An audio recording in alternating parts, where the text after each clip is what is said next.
Friends, माझा मुलगा hotel management शिकत आहे आणि त्याने मला विचारलं की मम्मा तू कमीत कमी वेळेत केक बेक करू शकते का. म्हटलं चला ॲज अ चॅलेंज म्हणून मी हे घेतलं आणि ठरवलं की चला आपण मस्तपैकी मैदा किंवा कणिक न वापरता छानपैकी रवा केक करूया. आणि आंब्याचा सीझन आहे म्हणून मग मी ठरवलं की मस्तपैकी मिनी मँगो रवा केक करूया. आता मी इथे मिक्सरच्या भांड्यामध्ये रवा घेतला आहे, त्यात मँगोची प्युरी म्हणजे आंब्याचा रस, तूप आणि थोडंसं दूध घालून मस्तपैकी ग्राइंड केलं. आता हे सगळं मिक्सचर मी एका बाउलमध्ये काढलं. मला ते थोडंसं घट्ट वाटलं म्हणून मी थोडंसं अजून दूध ॲड करून मिक्स करून झाकण ठेवून अर्ध्या तासासाठी बाजूला ठेवलं, कारण रवा आहे थोडासा फुलायला वेळ लागतो. अर्ध्या तासानंतर त्यात आपण पावडर शुगर म्हणजे पिठी साखर आपण टाकून घेणार आहोत. आता इथे मी पाऊण बाऊल टाकलेली आहे, कारण मग परफेक्ट त्या पद्धतीने गोड होईल म्हणून. तर तुम्हाला जास्त गोड हवेचं तुम्ही जास्त ॲड करू शकता.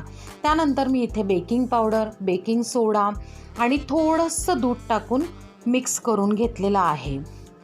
आता हलक्या हाताने हे मिक्स करायचं आणि हे जे मेजरमेंट दिलेले असतात बेकिंगच्या व्हिडिओजमध्ये ते परफेक्टली फॉलो केले तर आपला जो पदार्थ आहे तो परफेक्ट बेक होतो आणि छान होतो.